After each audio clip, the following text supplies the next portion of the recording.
Bosnia coach Milosevic on Euro 2024 hopes. Ukraine and more. Savo Milosevic has enjoyed a life well-traveled, and it's helped shape the Bosnia and Herzegovina coach's outlook on the profession that has given him a living for the past 30 years. Milosevic, an ethnic Serb with Bosnian citizenship, played in Serbia, England, Spain, Italy, and Russia during a career in which he scored 226 goals in 588 club appearances from 1992 to 2008. While his 14-year stint as an international resulted in 37 goals in 102 games for Yugoslavia, Serbia and Montenegro, and, finally, Serbia. When he was appointed as Bosnia and Herzegovina coach in September, it marked the 50-year-old's fourth managerial role after spells in Montenegro, 2011-12, as an assistant, Serbia, 2019-20, with Partizan Belgrade, and Slovenia, 2021, with Olimpija Ljubljana.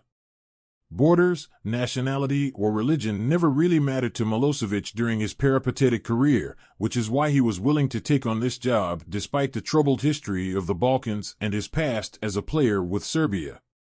Only the football counts. Stream on ESPN+, La Liga, Bundesliga, more, US.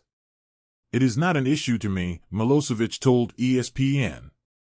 Maybe there are some small groups of people on all parts that are still living in the past, but no. It's not an issue and has never been. For me, there are two kinds of people in the world, good ones and bad ones. I don't recognize different nations or different religions. We're all the same. Milosevic's team, up against Ukraine on Thursday in a Euro 2024 playoff semifinal at home in Zenica, represents the melting pot of ethnicity and religion in Bosnia and Herzegovina.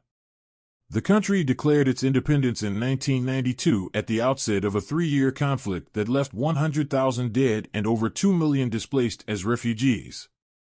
Almost 30 years after the end of the war, Bosnia and Herzegovina remains a multi-ethnic society, with 50.1% of the country declaring itself to be Bosniak, 30.8% Serb, and 15.4% Croat, according to the CIA World Factbook. Bosnian, Serbian, and Croatian are the 3 official languages of the country. When arranging time to speak with Milosevic through the Bosnia and Herzegovina Association, his outlook becomes clear when his media officer is asked whether the coach required a translator to help with the telephone interview. His English is perfect, said Dinko Siko, Bosnia's media officer. Besides Serbian, he speaks English, Spanish, and Italian, so pick whatever is most suitable for you. We are a hybrid, Milosevic said. We are mixed. In this area we have one big mix of everything. And when you mix 2 or 3 products and you make the best one, maybe that's also important. From my perspective, what I've been doing in the past 35 years, I've learned a lot from different cultures, different histories, different religion. I have players from all around the world, and I'm blessed because I've been in position to learn a lot, not just about football, about everything.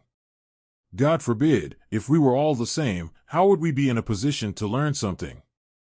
Our differences should be something we learn from each other and become a richer and smarter and wiser. Milosevic was one of the first non-British players to play in the Premier League, signing for Aston Villa in a then club record £3.5 million move from Partizan Belgrade in 1995. After some early struggles at Villa Park, failing to score the goals that would justify his transfer fee, he became a cult figure due to his work rate and determination to succeed. I had the privilege in my life to be able to play in probably the 3 strongest leagues in the world, the English, Italian, Spanish, Milosevic said. Because of that I have been able to learn a completely different mentality. I've learned that talent is not enough, that there are also some other things on the pitch and outside of the pitch. English people have a completely different mentality, completely different in many ways. I've been able to learn a lot of things, and because the league was very strong back then, physically stronger than other leagues, when I got to Spain, with Real Zaragoza in 1998, it was for me easy to play in Spain and everywhere else because I was well prepared in England.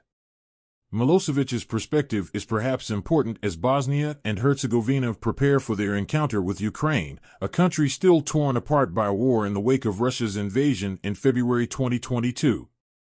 If Bosnia win on Thursday, they could face Israel for a place at Euro 2024 in the event of the Israelis defeating Iceland in their Path B playoff in Budapest. Having endured its own conflict in the 1990s, when the Balkan War saw the former Yugoslavia splinter into 7 independent nations: Serbia, Montenegro, Slovenia, Croatia, North Macedonia, Bosnia and Herzegovina, and Kosovo. Bosnia and Herzegovina has suffered its own tragedies and atrocities, but Milosevic says he will not allow himself or his players to be distracted by the challenges faced by their opponents this week. "I'm not following it, I don't follow anything, and my focus will be on the football, on my team, and that's my preoccupation, and that's it," Milosevic said. "I understand the situation, with Ukraine, of course, but we can only do what we can do. I have to prepare it the best I can. The things that are not dependent on me, I'm not going to focus on. I'm not going to lose my energy on the situation in Ukraine, because we need all the energy for ourselves, me as a coach, my team, and also the players. We need all our focus for the game. The rest of it? It's not up to us."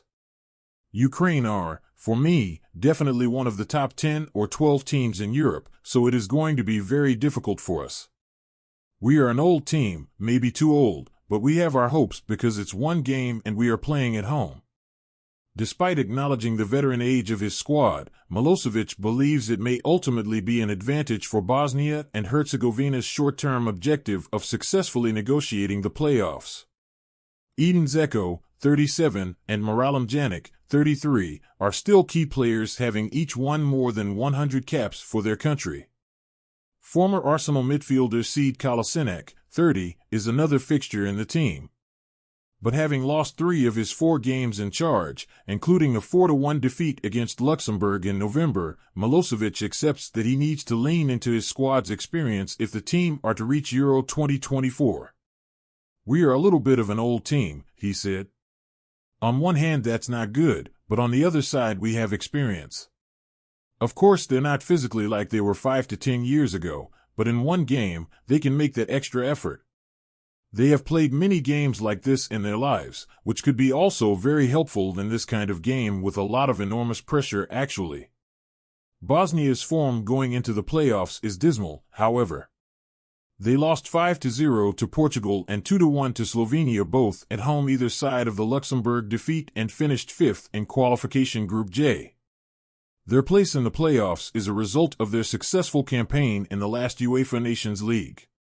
Sergei Rebrov's Ukraine are 24th in the FIFA men's ranking, 47 places ahead of Milosevic's team in 71st position, so winning on Thursday, and then beating either Israel or Iceland, will be an immense challenge for a side that has won just twice in their last 9 games, both wins coming against perennial minnows Liechtenstein.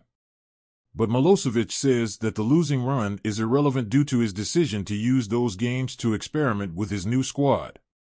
"Yes, the defeats we have suffered are always pain, but we already lost all the chance to get through the qualification," he said. "So I used the games to see what we can do and what we cannot do, which is also an important. And when you lose, sometimes it's better because players also realize things and they listen when you talk. When they win, they won't listen like you want them to listen. That's why I'm a little bit glad because of the results. So when now I'm talking about what we need to do, they listen."